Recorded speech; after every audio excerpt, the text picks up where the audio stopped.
Welcome to The Explainer.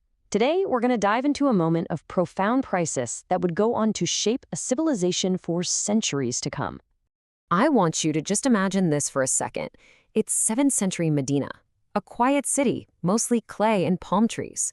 But the guiding voice of the entire community had just fallen silent. This created a leadership vacuum so huge, it literally threatened to unravel everything they had built.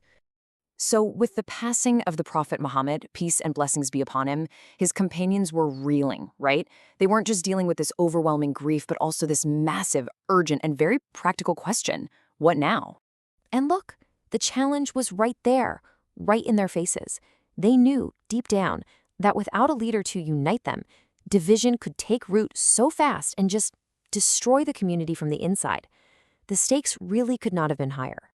So, this incredible sense of urgency, it led them straight to a critical meeting, a gathering where the entire future of their community was going to be decided. The companions gathered at this meeting hall called Saqifa Bani Saida. And we need to be clear, this wasn't some kind of political power struggle. No, it was a really solemn deliberation, and it was driven by a very real fear of turmoil and disorder. So right away, two main ideas popped up. On one hand, you had the Ansar, the local helpers from Medina, who suggested a kind of shared leadership. But on the other hand, the Muhajirin, the emigrants from Mecca, argued that for the sake of unity, the leader had to come from the Prophet's own tribe, the Quraysh. Now, even though their approaches were different, both sides were aiming for the exact same thing: to secure the community's future. This quote right here, it just nails the mindset at the time. There was this absolute pressing urgency. The companions truly believed that leaving the community leaderless, even for a moment, was basically an invitation to chaos. So you've got this potential deadlock, right? How on earth did they resolve it? Well, and this is crucial, they didn't just pull a solution out of thin air. They turned back to the principles and the precedents that the Prophet himself had already established. It turns out, a key piece of guidance was staring them right in the face. Companions like Umar and Ali reasoned that during his final illness, the Prophet had specifically appointed Abu Bakr to lead the community in prayer. The logic was simple. If he was trusted with their spiritual well-being, well, it only made sense that he should be trusted with their worldly affairs too. And in the middle of all this debate, they remembered these core teachings. The Prophet had taught them about the spiritual power of a unified pledge, and the, quote, tranquility that it brings to believers' hearts. Just recalling that lesson allowed them to push past the potential for division and unite around a single choice. And then there was this verse, which just powerfully reminded them of the need for structure. The Prophet had drilled into them the importance of obedience to a legitimate authority. From this, they knew they couldn't leave the community adrift, not even for a single day. It drove their urgent need to find a consensus.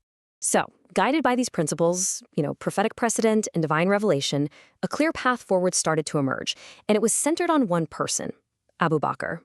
In what was a really pivotal move, the Ansar actually withdrew their proposal. They united with the Muhajirin, and one by one, they started to give their pledge of allegiance, their bay'ah, to Abu Bakr. And I really want to stress this. This was a willing pledge. It was a submission to the group's consensus, not some kind of power grab.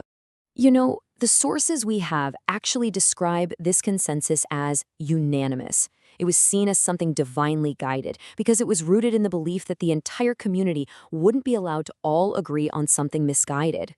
And the way they did it, well, that set a precedent too. First, there was this consultative pledge among the key figures at Saqifa. Then, the very next day, it was taken to the public in the mosque. This two-step process made sure there was broad acceptance and legitimacy for the first Caliph, the successor to the Prophet. Okay, so what's the big takeaway here? What's the lasting legacy of this one single critical event?